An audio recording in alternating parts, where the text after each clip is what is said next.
So our first presenter is Natalia Rangel. Natalia is a graduate of CSU Bakersfield and has very strong experience on the more on the science side of things, and has really come to this program and I think really impressed all of us started with a really amazing summer presentation, the most like positive, optimistic attitude, and just a real genuine dedication to the climate problem and to making this a better world for other people. So it's been a real honor to have Natalia in the cohort, and I think a perfect person to be leading us off. So Natalia, it's all you.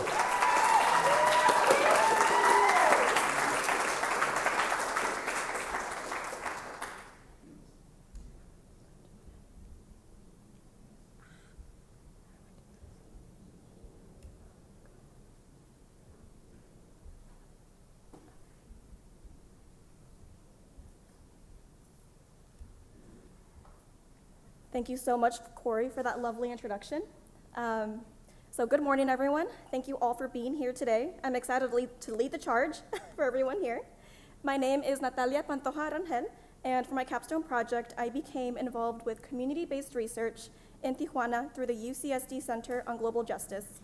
In collaboration with the center, I assembled climate change adaptation tools to integrate social risk reduction and ecological resilience planning on a local scale for the Tijuana border region. And for the record, yes, this photo is to scale. Here's a brief outline for my presentation, where I provide context to the issues, motivation, and goals, discuss the frameworks utilized, speak on application, and reflect on future plans. Our study area lies within the US-Mexico border, which is a unique region due to increased vulnerabilities that have developed as a function of intensified socioeconomic processes, accelerated growth, and globalization. The US-Mexico border region faces several climate change impacts, ranging from extreme heat, sea level rise, and more frequent and intense storms resulting in flooding and erosion. Specifically, the San Diego-Tijuana region is rich with complexity due to asymmetries and socioeconomic conditions. San Diego is a predominantly wealthy city with strong governing institutions, while Tijuana has struggled with economic stability and centralized decision-making. Our study region is located at the community level within Los Laureles Canyon, pictured here in the canyon estuary system. This figure illustrates the region's topographic relief. The confluences of the canyon are roughly a mile wide, which provides an indication of the volume of water that can be present at a given time. Notice how steep the canyons appear by looking at the shadow. The steeper relief represents a visual estimation of erosion potential, and roughly 80,000 people reside in the canyon who are exposed to a variety of environmental concerns due to the rapid growth under impoverished conditions. Los Laureles has lost over 70% of open space due to the increase in unregulated growth. This first photo on the left depicts the prevalence of trash in the region due to the lack of sanitation services. The photo on the right displays black water, which serves as an example of how trash can pollute our waterways. I'd like to point out that this photo was taken at a period where rainfall hadn't occurred for about 6 to 7 months. Additionally, this black water tends to seep down the canyon and flow through homes, affecting the residents. And at the center of it all is urbanization. This is a photo of the border wall showing increased density in Tijuana. Unregulated growth has fueled informal development, which has prompted a concentration of pollutants and environmental stressors. The goal of this project was to design climate adaptation strategy toolkits and develop a flexible method for information and activity selection to facilitate workshops on climate adaptation and to support cross-border planning across the region. This project has two major deliverables.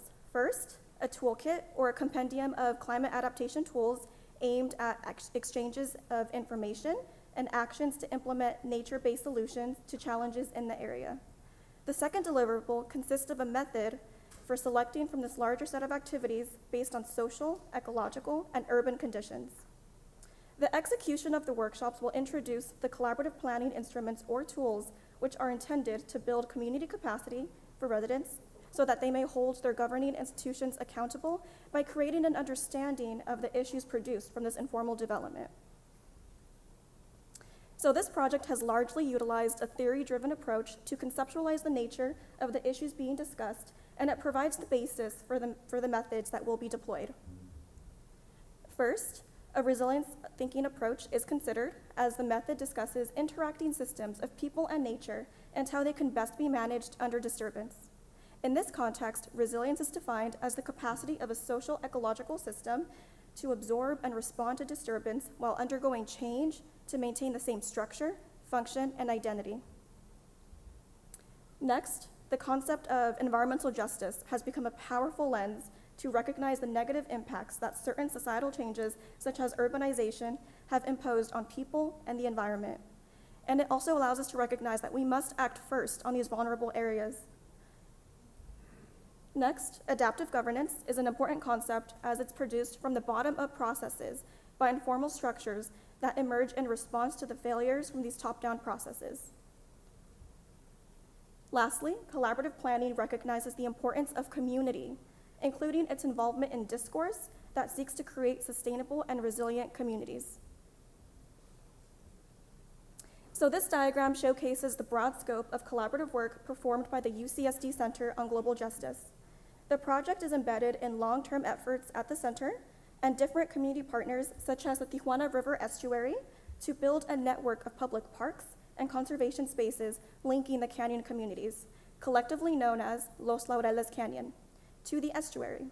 In addition to the community stations in Divina and Alacran, shown here south of the border, I will also focus on the community station in Miramar. Last year, I established a connection with the center and have worked closely with them in the UCSD community stations.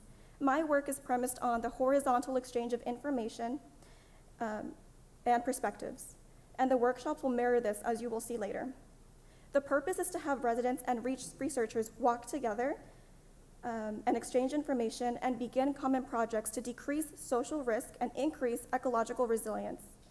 Embedding the pilot toolkits in the community stations ensures through years of prior engagement that the tools are selected are tailored to local conditions, and that the adaptive learning elements of the toolkit are prioritized for the long-term engagement in sites across the canyon. So the informal settlements present a multitude of vulnerabilities and require reliable governance issues to influence change. This diagram to the left categorizes the conditions, with a few including population growth, reduced water quality, and steep slopes and erosion events. The photo on the right shows deep erosion cuts, pointing out to the erodible soil type that is present in the canyon. And as you can see, there is also prevalence of trash, which has the potential to pollute waterways. And additionally, notice that there is a pipe sticking out at the edge. This serves as a reminder that critical infrastructure once existed here, but that was clearly eroded away. So understanding the social, ecological, and urban conditions that vulnerable populations endure is critical to crafting effective approaches to intervention and adaptation. Many of these conditions are a result of the environmental degradation and absence of adequate resources that are present in the canyon.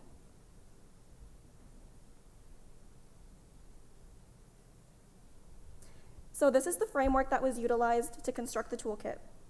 Part A, base information was gathered from an existing binational climate atlas, where social, ecological, and climate information was taken from the San Diego-Tijuana regional scale and downscaled to the community level in Los Laureles to assess existing conditions.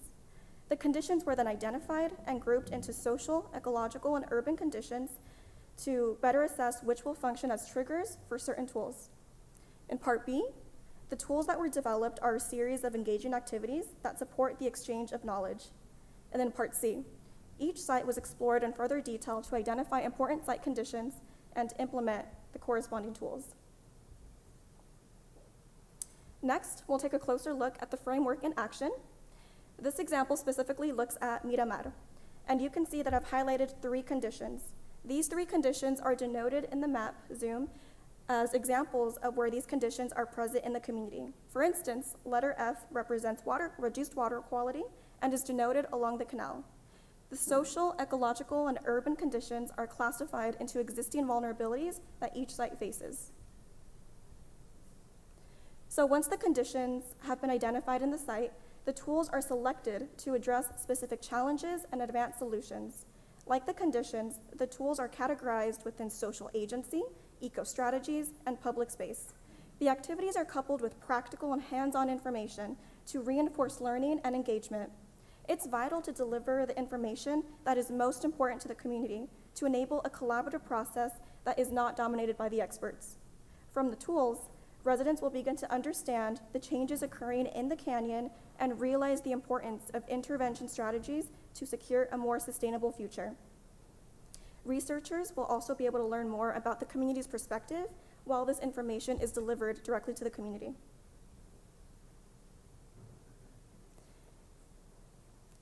Here, you can see that the tools are linked directly to the conditions. For example, condition E, which was denoted as an erodible soil type, the corresponding tool is to deliver an erosion demonstration, which is a hands-on activity and emphasizes the challenges associated with storm and erosion events.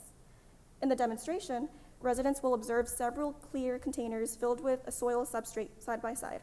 The containers will be fitted with washers to allow for water to flow out, and in addition to the soil, the containers will have different conditions, including native plants, no plants, gravel, and trash.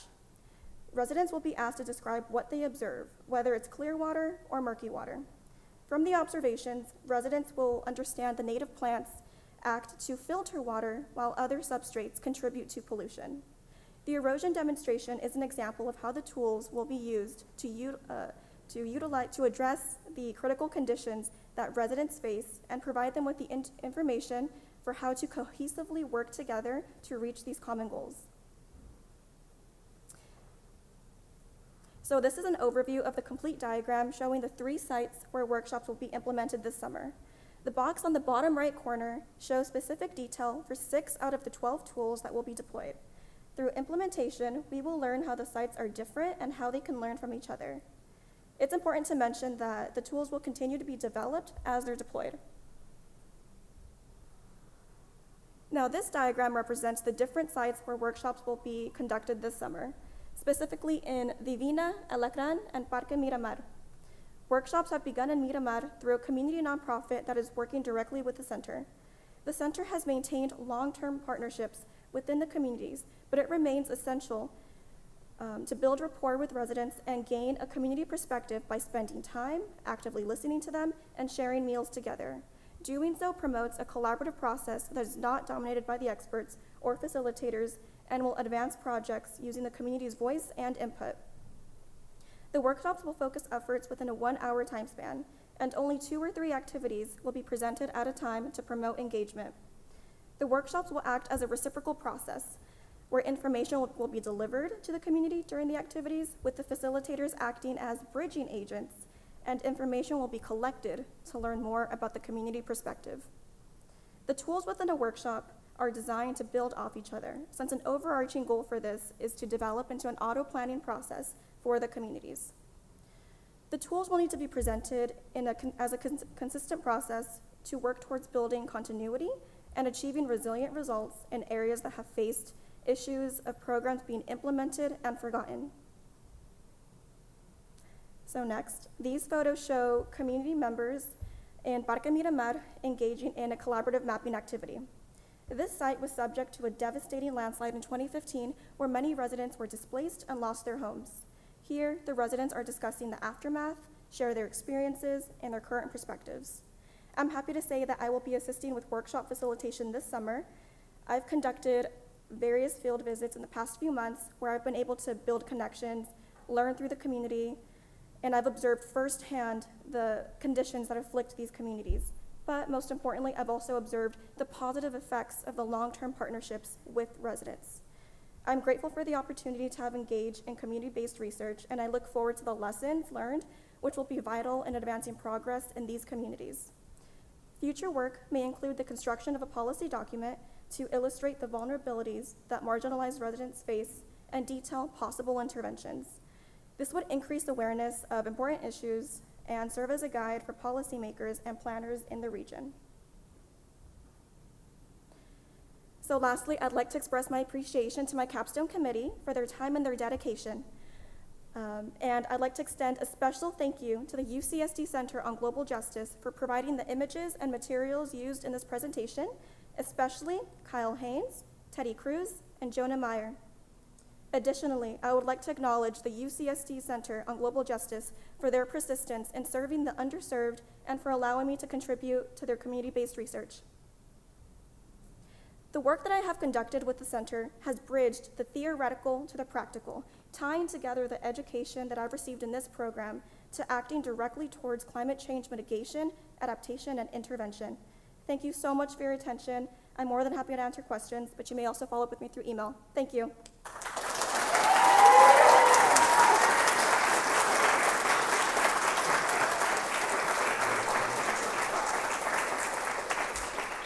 You can see me now.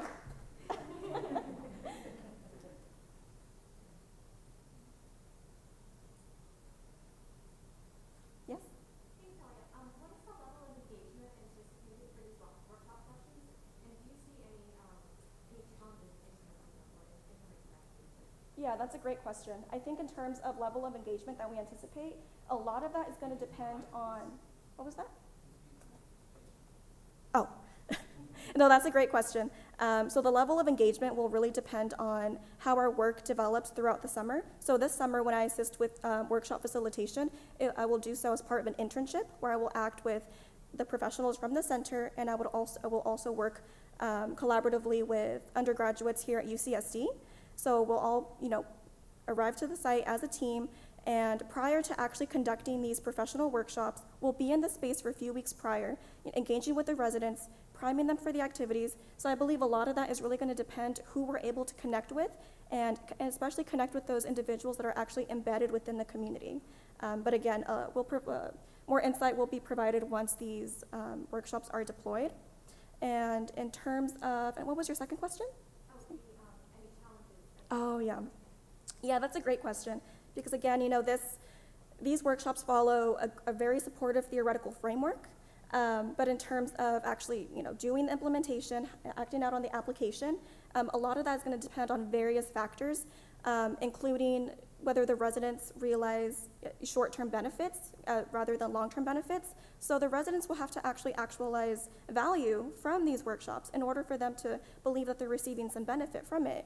And additionally, it can be difficult to gather people at a community level since there may be different political interests and just different interests overall. So again, insight to both of those questions will be gathered once implementation does occur. And as I mentioned in the presentation as well, once these are deployed, we'll be able to learn, create like a set of best management practices, lessons learned, and how can we advance these for other communities and also within the same community.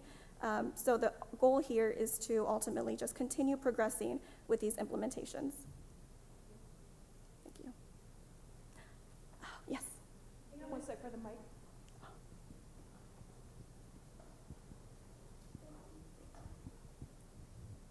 Once a toolkit is developed for a community area, where do you envision the funding coming from implementing the tools that you believe or the community believes will assist the area? Yeah, that's a great question. So actually the UCSD Center on Global Justice, they have their own source of philanthropic funding, but it's also very important to mention that the center works collaboratively with many different organizations south of the border, so many different nonprofits organizations. So all of these organizations work collectively to provide that sort of funding. So it's all coming from different community sources, philanthropic sources, and such. Yes? Thank you, Natalia. Thank you for going first. You did a great job.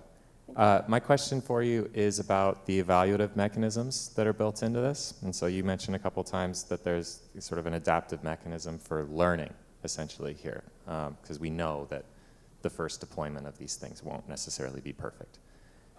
What I'm wondering about is when designing those evaluative mechanisms here, which is a fancy way of saying we're going to learn from these things as we do them, right? What is the relationship between actually going to the field, being in the field, talking to people, and doing the studying on its own, sort of you do remote sensing and other things like that you can do from your computer. So I'm wondering if we can talk a little bit just about this relationship between the field and the office and how that either emphasizes or what it adds to these sort of evaluative mechanisms that need to be built into things. Yeah, that's a fantastic question and a great thing to bring up. So in terms of actually conducting these field visits and being there on the ground, boots on the ground is imperative to begin and kickstart this collaborative process. It's such a different thing to actually be in the office and formulate these different maps and diagrams and think about the supporting theoretical framework, but to actually be there in person with the communities and communicating with them directly, again, actively listening to them. It's a much different experience, and that is going to be imperative to the success of these workshops. And it also it contributes so much to the adaptive learning here in terms of the amount of social learning that's going to go on, but I believe most importantly, this horizontal exchange of knowledge that's going to go on that I brushed on, of where the researchers will learn from the community while the community learns from the researchers. This is all about working together, walking together, and doing this collaboratively so that we can all advance together and reach our common goals. Thank you.